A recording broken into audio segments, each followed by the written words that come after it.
Alors, chers amis, voilà, on est rendu maintenant, on dit si bien, on est rendu à la parasha de Vaïgash, Vaïgash qui vient après Miketz, où on voit dans l'histoire que Yosef Hatzadik a en quelque sorte, entre guillemets, manipulé ses frères pour les tester, puisqu'il a fait croire que le petit Binyamin, le plus jeune, avait dérobé sa coupe de divination, et du coup tout le monde retourne au palais, et Yosef annonce que Binyamin va rester seul en prison et que tout le monde peut repartir. Et c'est à ce moment-là que commence notre paracha, avec le mot Vaïgash, Yehuda. Vaïgash est là, Yehuda. Yehuda s'est approché de lui, s'est avancé vers lui, et il a dit, écoute un peu ce que je vais te dire, en tout cas, sache qu'il n'est pas question que Binyamin n'y reparte pas, parce que son père, il a besoin de lui, il peut pas, et surtout, moi je me suis porté garant pour lui, dans ce monde-ci et dans le Olam Haba. Et le fait que je suis garant, alors c'est moi qui vais rester en prison, merci beaucoup, ça c'est beau ça, c'est moi qui vais rester en prison, plutôt que Binyamin. Alors, la question c'est, pourquoi il s'est mis tellement en danger, Yehuda ? Yehuda, qu'est-ce qu'il a à se mettre tellement en danger, hein ? Ils sont quand même quoi ? Ils sont une dizaine d'hommes, en face de l'armée la plus puissante de l'époque, qui est l'armée égyptienne. Comment tu vas parler comme ça ? Imagine, tu vas au Kremlin, tu tapes du pied devant le Premier ministre russe, et tu commences à hurler et dire « Vous allez le laisser partir, ou je vais vous détruire toute cette Russie. » On te prend pour un fou, c'est-à-dire ok, il y a l'armée rouge derrière. C'est la même chose ici. Qu'est-ce qu'il fait Yehuda à ce point ? Alors, c'est sûr qu'il était fort, Yehuda. C'est marqué dans le Midrash que quand il a tapé du pied, parce qu'il s'est énervé, la terre entière de l'Égypte a tremblé. C'est une image où, en tout cas, ça prouve sa force. Mais Yosef aussi, il a fait la même chose. Et il s'est dit, Rashi ramène, qu'il a vu qu'il était encore plus fort, Yosef.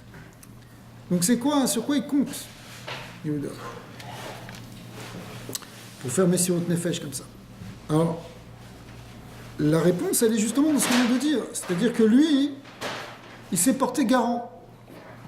Et se porter garant, c'est quelque chose qui n'est pas simplement une histoire de Yehuda ici, mais c'est un modèle, en fait, que la Torah nous montre, qui est que ce qu'on appelle la vraie Ahavat Israël, le vrai amour du prochain, c'est quand tu es capable d'être à rêve, garant pour l'autre. C'est marqué, Kol Israël Arevin Zelazé. On est tous garants les uns des autres. Et Yehuda, ce qu'il montre, c'est qu'il est capable donc de s'engager totalement, de donner, même, Rashi ramène, il s'est porté garant dans l'Amazé ou dans le Olam Haba. Ça veut dire qu'il est prêt à sacrifier son monde matériel et son monde spirituel pour aider son prochain et pour sauver son prochain. En fait, Yosef, il le teste là-dessus.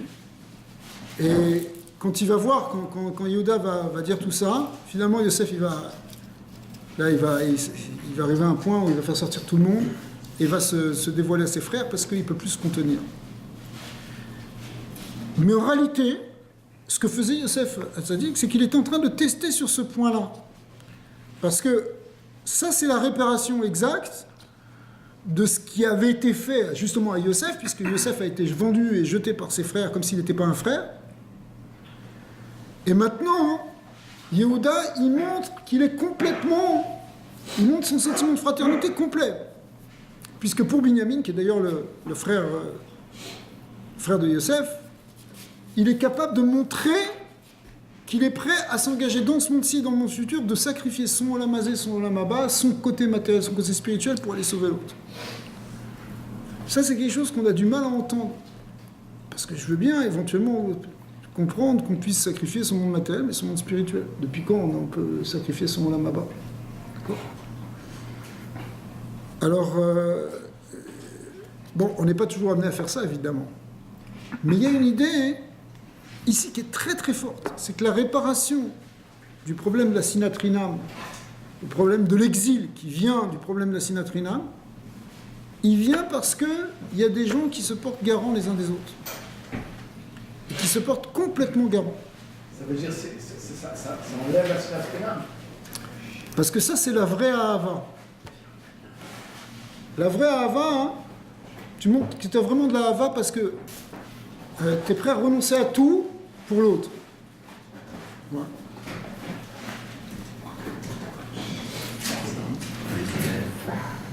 Je ne sais pas si tu vois ce que ça veut dire. Ça veut dire c'est pas quelque chose qui est...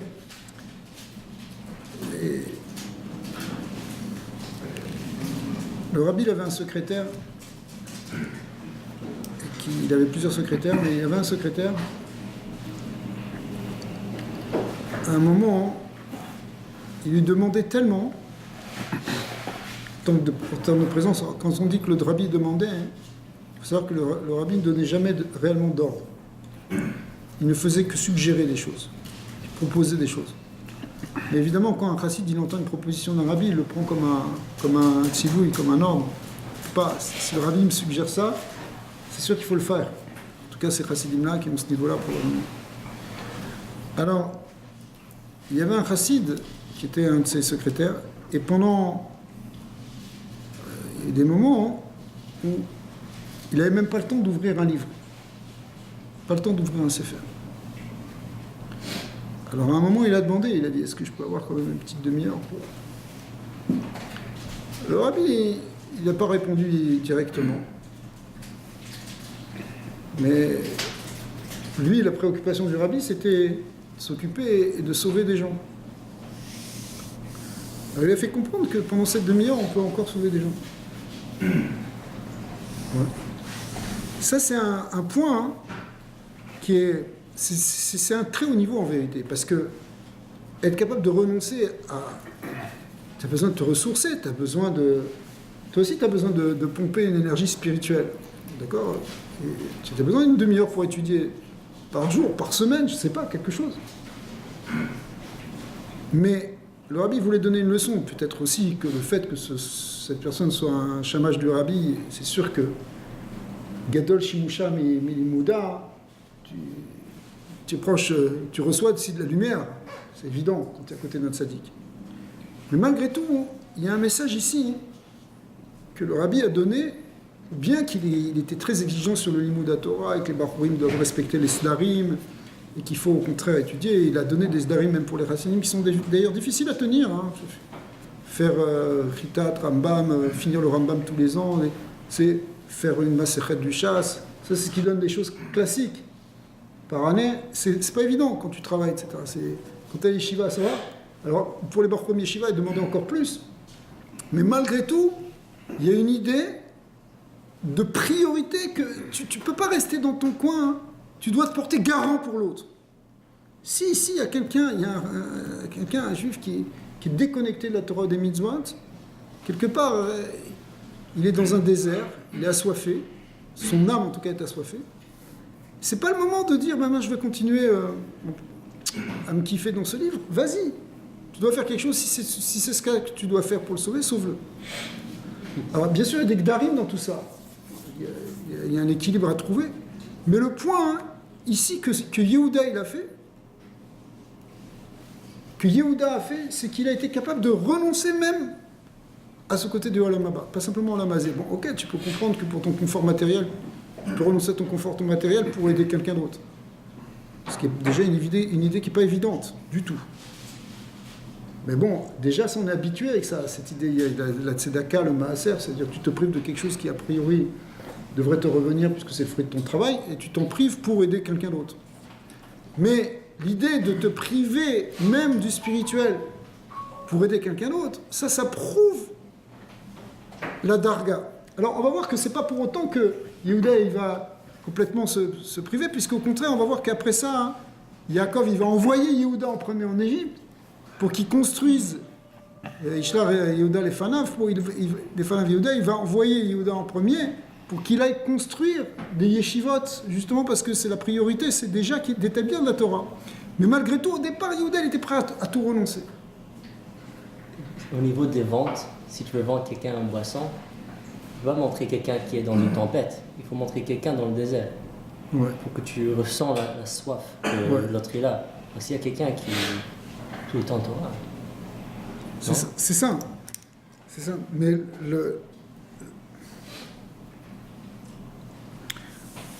alors, ouais, mais ça manque pas, si tu veux, des gens qui ont soif. Alors, on est dans un monde où il faut. Alors, le point, il est que Kol Israël Arevim Zelazé, c'est quelque chose qu'on arrive mal à comprendre parce qu'on pense que c'est un Inyan Chayecha Kodmi. D'abord toi, fais ta petite place d'abord. Et c'est sûr qu'il faut d'abord que tu t'occupes de toi avant de pouvoir aider les autres. Sinon, comment tu peux aider les autres si t'es pas toi-même, si toi-même t'es déstabilisé. Ken, mais si tu as quelque chose que l'autre n'a pas et que tu peux compenser son manque, c'est ça le Inyan de Harev, le garant. On est tous garants les uns des autres. Les Chachamim, ils expliquent ce passage, cette expression de plusieurs manières, mais par exemple, il y a certains qui peuvent faire des mitzvot et d'autres qui ne peuvent pas faire ces mêmes mitzvot. Alors chacun, finalement, c'est comme si on fait tout, c'est comme une équipe. Ouais, c'est comme une équipe. Dans une équipe, alors il y a un qui va faire tel rôle, l'autre tel rôle. Ici, il y a une équipe de travail, alors chacun il est. Mais garant, c'est que quand tu peux remplacer l'autre, quand tu peux te substituer à l'autre, tu le fais.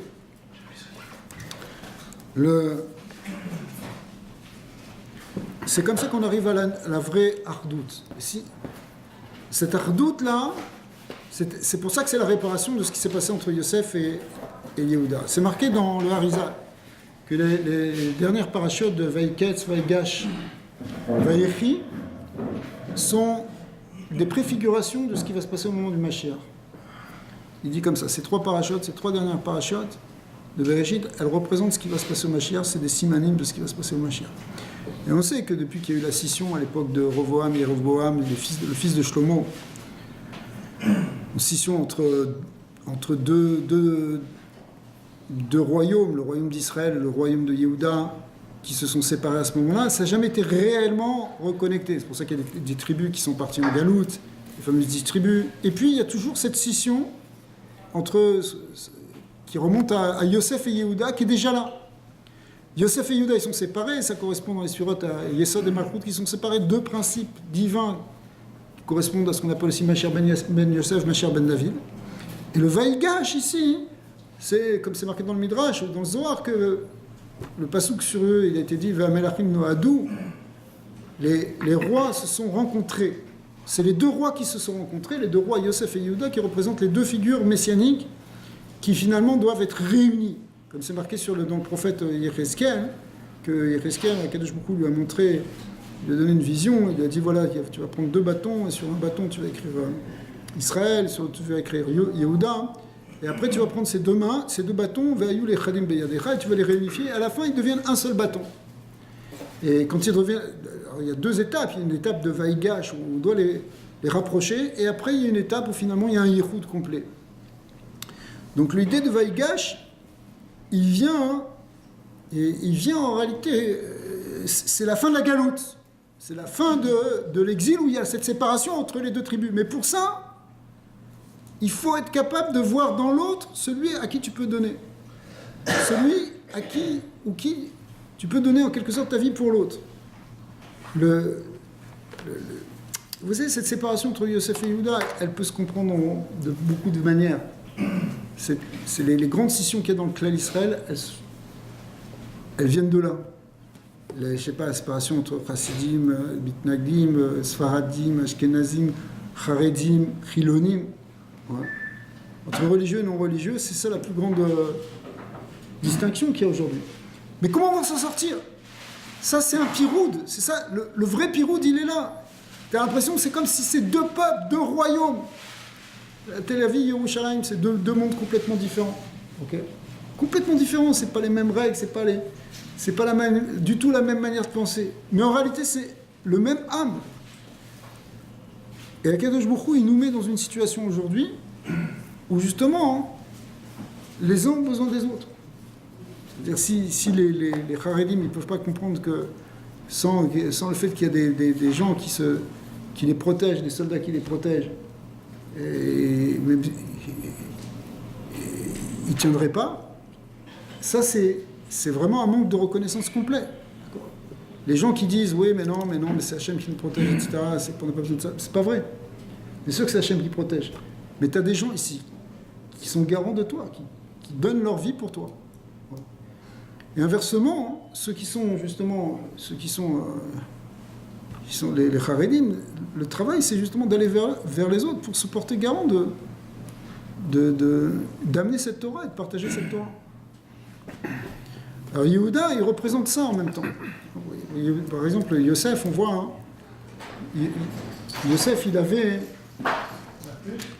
Lui, on voit qu'il est responsable de l'économie, il a l'air d'un Égyptien, apparemment. Okay. C'est pour ça qu'au départ, ils ne le reconnaissent pas. Ils ne le reconnaissent pas comme un frère, ils ne le voient pas comme un juif. Okay. C'est vrai, mais en réalité, bon, il y a des niveaux plus profonds où ils reconnaissent. Dans la Torah de Rabbi Nachman, c'est qu'ils ne reconnaissent pas le tzaddik Emet. C'est un autre niveau encore d'interprétation.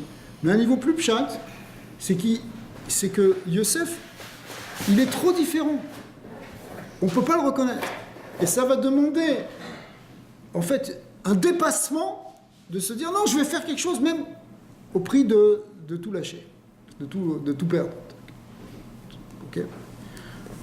Alors,